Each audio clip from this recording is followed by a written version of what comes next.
berjumpa kembali dengan saya Khairul Ikhwanuddin, guru geografi SMA Hang Tuah 5 Sidoarjo. Salam kenal bagi taruna-taruni SMA Hang Tuah 5 Sidoarjo kelas 10. Tetap semangat belajar tanpa batas. Halo taruna-taruni SMA Hang Tuah 5 Sidoarjo, tetap semangat belajar tanpa batas. Oke, mari kita mulai pembelajaran geografi kita pada kesempatan ini ya. Di sini saya mengajar geografi. Sebelum kalian mempelajari materi-materi geografi secara luas ya, secara berkelanjutan, sebelum itu kita akan pelajari dulu pengertian apa itu geografi. Tentu kalian paham kan? Di SMP sudah diajari sebagian kecil apa itu geografi di dalam pembelajaran IPS terpadu tentunya. Oke, taruna-taruni SMA Hang Tuah 5 Sidoarjo, boleh kalian membuka referensi di buku elektronik ataupun internet untuk mengetahui apa itu geografi. Oke, mari kita mulai.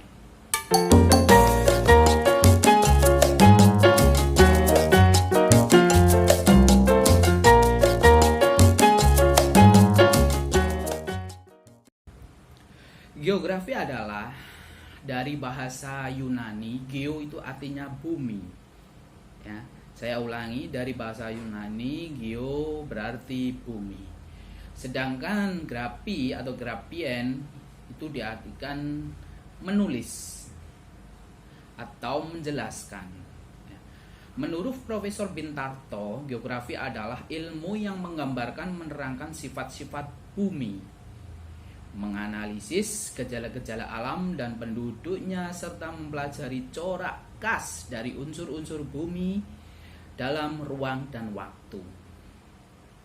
Sedangkan dalam hasil seminar lokakarya IKIP yang diadakan di Semarang tahun 1988 merumuskan pengertian geografi adalah ilmu yang mempelajari tentang persamaan dan perbedaan fenomena geosfer dengan sudut pandang kelingkungan dan kewilayahan dalam konteks keruangan.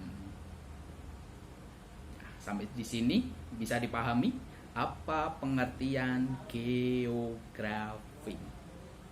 Oke, lanjut. 10 konsep esensial geografi. Konsep yang pertama yaitu lokasi. Lokasi dibagi menjadi dua, lokasi mutlak dan relatif. Lokasi mutlak di sini berdasarkan lokasi di mana yang mutlak tidak bisa dirubah. Saya ambil contoh yaitu lokasi berdasarkan lintang dan bujur Indonesia, terletak di antara 6 derajat lintang utara sampai 11 derajat lintang selatan dan 95 derajat bujur timur hingga 141 derajat bujur timur. Lokasi yang kedua yaitu lokasi relatif, di mana lokasi relatif ini adalah kondisi di permukaan bumi kita. Sebagai contoh yaitu Indonesia terletak di antara 2 samudra dan 2 benua. Sehingga melihat letaknya, posisi Indonesia ini bisa diuntungkan karena posisi silang antara 2 samudra dan 2 benua. Konsep selanjutnya yaitu konsep jarak, di mana konsep jarak ini berkaitan dengan lokasi dan upaya pemenuhan kebutuhan. Sebagai contoh saja di sini saya ambil contoh yaitu adalah jarak pabrik semen hingga ke bahan bakunya hingga ke pasar. Nah, jarak ini menentukan titik lokasi hingga titik pemanfaatannya untuk pemenuhan kebutuhan manusia.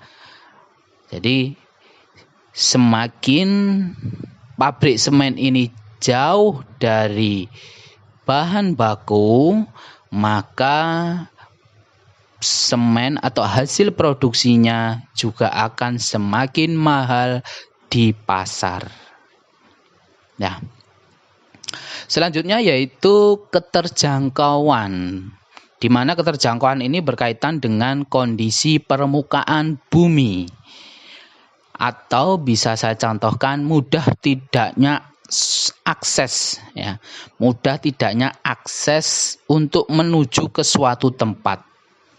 Saya ambil contoh, di sini ada gambar, yaitu adalah sebuah pedesaan yang dikelilingi oleh tebing-tebing pegunungan. Ini tentunya akses untuk menuju ke sana akan sangat sulit dibanding dengan gambar yang di sebelah, yaitu sebuah perkotaan di mana akses jalannya sangat-sangat mudah. Konsep selanjutnya yaitu pola, di mana pola ini berkaitan dengan bentuk fenomena permukaan bumi. Saya ambil contoh yaitu pola aliran sungai, pola pemukiman, dan pola penanaman suatu tanaman. Nah, ini adalah gambar dari konsep pola. Ya, ada pola pemukiman, pola aliran sungai, dan pola tanam kelapa sawit. Nah, di sini kita bisa lihat memiliki pola. Bila pemukiman ini kalau ada di sebuah desa, ini adalah polanya mengelompok, ya. Kalau pola aliran sungai ini memanjang, biasanya ada yang berkelok-kelok, ya. Kalau pola tanaman sawit ini adalah mengelompok juga. Lanjut ke konsep berikutnya yaitu konsep morfologi. Di mana konsep morfologi ini adalah konsep bentuk muka bumi sebagai hasil tenaga endogen atau eksogen, membentuk dataran rendah dan dataran tinggi dan pantai. Jadi morfologi ini berkaitan dengan bentuk muka bumi.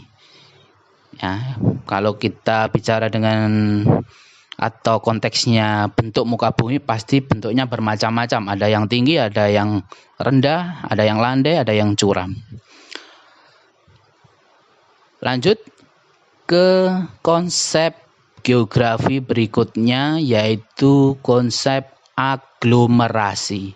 Di mana aglomerasi ini kecenderungan untuk mengelompokkan pada suatu wilayah atau wilayah yang memberi keuntungan. Contoh misalkan adalah industri.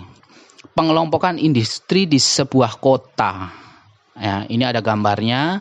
Jadi pengelompokan industri di sebuah kota. Saya ambil contoh saja kota Surabaya untuk pengelompokan industrinya yaitu di daerah Rungkut, Surabaya. Untuk konsep selanjutnya yaitu nilai kegunaan, di mana diartikan nilai kegunaan ini adalah manfaat yang diberikan oleh suatu wilayah di muka bumi pada makhluk hidup. Nah, di sini contohnya saya ambil gambar yaitu sebuah batu gamping, ya, sebuah sumber daya alam batu gamping yang akan dijadikan sebagai sebuah kerajinan, yaitu meja marmer. Nah, di sini memiliki nilai kegunaan. Jadi memanfaatkan sumber daya alam, ya, untuk makhluk hidup.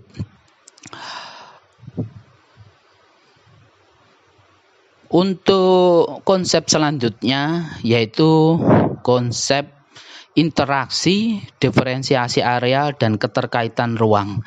Ketika konsep ini saling berhubungan, ya, saya ambil contoh yaitu hubungan timbal balik antara dua wilayah atau lebih yang mempunyai ketergantungan. Ya, jadi interaksi ini adalah hubungan, sedangkan diferensi area ini adalah perbedaan kedua area.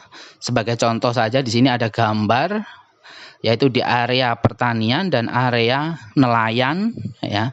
Keterkaitan ruang. Nah, di sini jelaskan kalau keterkaitan ruang itu adalah saling berhubungan antara dua wilayah ini.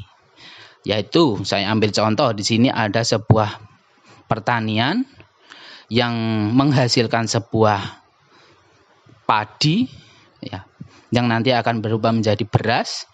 Sedangkan gambar satunya yaitu nelayan, seorang nelayan yang membawa ikan. Nah, di sini zaman dulu biasanya sistem barter, ya, antara misalkan beras dengan ikan, beras dengan lauknya. Nah, ini jadi kedua tempat ini memiliki hubungan timbal balik yang saling ketergantungan.